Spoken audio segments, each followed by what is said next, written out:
Hungarian photographer Andre Cortez was overlooked for much of his life, but his personal and professional struggles eventually came to an end in 1964 when MoMA's curator John Sakowski discovered his talents and organized a solo exhibition. Sakowski said about him, "Kertész, perhaps more than any other photographer, defined the direction in which modern European photography developed." André Kertész was someone else who recognized his contribution to photography. He said, "We all owe something to Kertész." And after Kertész passed away, he said, "Each time Andre Kertész's shutter clicks, I feel his heart beating." He was one of the most innovative photographers of the first half of the 19th century. He stands out as a maverick, an innovator, and he didn't seem to mind that he wasn't following convention.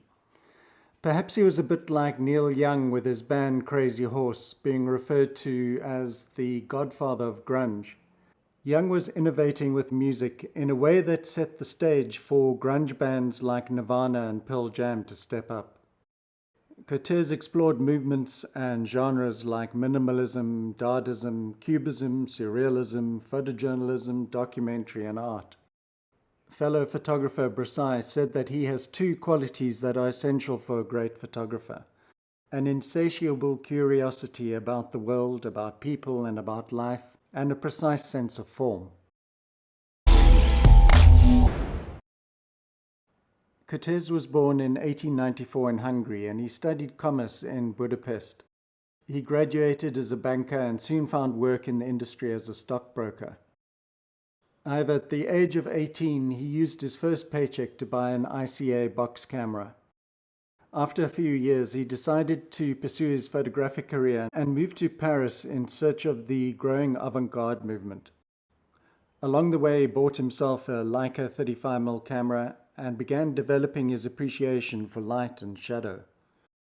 These mainly early shots show that he was initially interested and involved with the photographic trends that were happening in European photography during the 20s and 30s. He later started to challenge the existing conventions. Looking at this next series of images, you can see that he's experimenting with approaches that involve unorthodox framing, use of lots of shadows, ambiguous messages.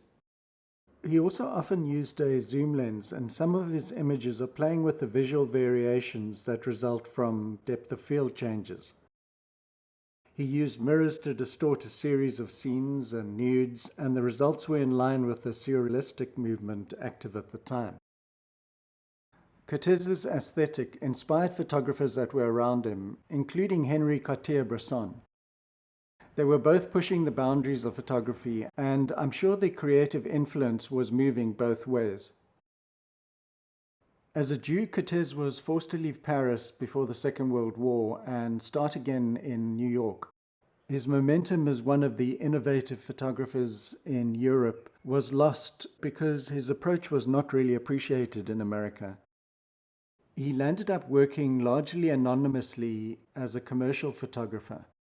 So he was basically ignored until Sakowski was introduced to his photographs.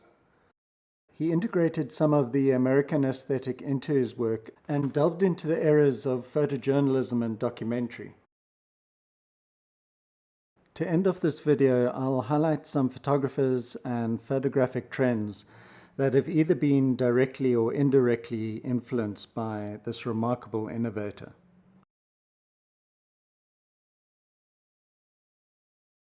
Even in Paris, he was experimenting with diptychs, and these days, if you walk into any art fair, you're bound to see someone working in this format.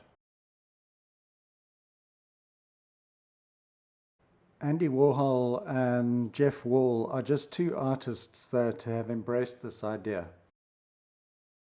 His night photographs are not all that dissimilar to some of Todd Hyder's images. He even played around with adding a pair of ink wings to an original print. These ideas have been broadened over time in the fields of collage and digital manipulation.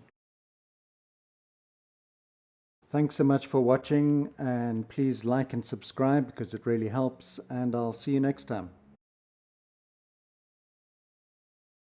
Is it over yet? Yes, it is good. It really is. What are they? Well,